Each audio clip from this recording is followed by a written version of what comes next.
Just last month, New Orleans voters approved a city charter amendment giving the council oversight on any mayoral appointments, including police chief. As Rob Masson reports, the timing of Ferguson's retirement could circumvent that process.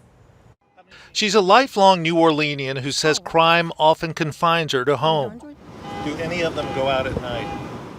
I'm sure they do. What do? Do you go out at night? No, unless I'm with somebody in a car. Just last night, Vivian Pearson said someone walked into a neighbor's apartment and stole money.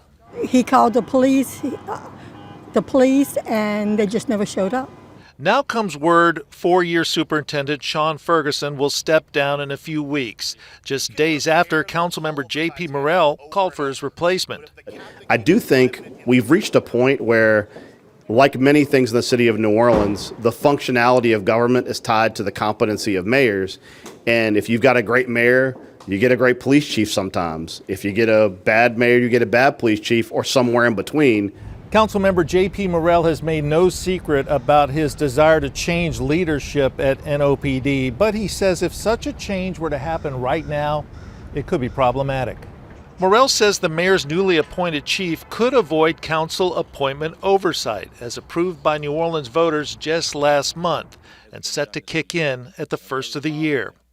I think replacing this chief with another person in the existing leadership structure of a broken department is just replacing someone who's bad at their job with a buddy who's also bad at their job. Morrell and Councilmember Freddie King believe whoever the next appointed chief will be, it's time to consider another charter change, which would allow an elected chief similar to surrounding parishes. Just talking to current and former NOPD officers, talking to law enforcement throughout the state, that seems to be the best practice, to have that police chief who is independent of the mayor, of any political foolishness. Vivian Pearson hopes that whatever changes are made may help make New Orleans the safe city she remembers from her youth. You think it's time for a change in the New Orleans Police Department? Oh, yeah. Yeah.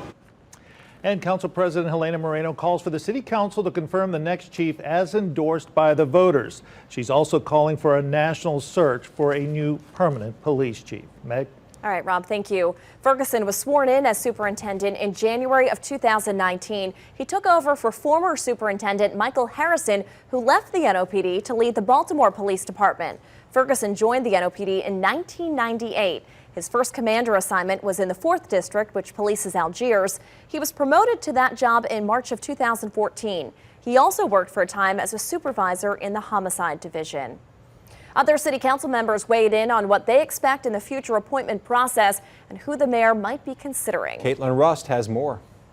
Yeah, I spoke with council members Joe Geruso and Eugene Green, who agree Ferguson has faced a lot of scrutiny in that role, but that comes with the job, and the next person has to be able to keep up with all of the changes that are happening right now. They said there's been a lot of huge challenges for Ferguson, and the public has put a lot of demand on the department. They say there's not just one factor that probably led up to his decision, rather all of the change happening combined with morale problems and other issues, all adding up. Green even pointed out one of the chief's most looked at as successful, Richard Pennington, even faced that criticism. Both say they have hope for the future and the new chief. They just really hope the mayor takes into account the charter amendment involving them in the approval process. Sounds like they may be selecting internally. My hope is there's more conversation about a national search, because we have a big problem and we want to make sure that we have really good leadership taking over the department at this time. In the spirit of what voters did, which was to give the city council that authority to enhance the selection process by being involved, it's something that the mayor needs to weigh and recognize that the voters did make an informed decision. I'm willing to work tomorrow. It doesn't have to happen that we wait any longer if I can have some input now. Geruso said he believes the next chief needs to have, of course, the core competencies, but also really good management skills and really good interpersonal skills to lead this department out of the morale issues it's facing.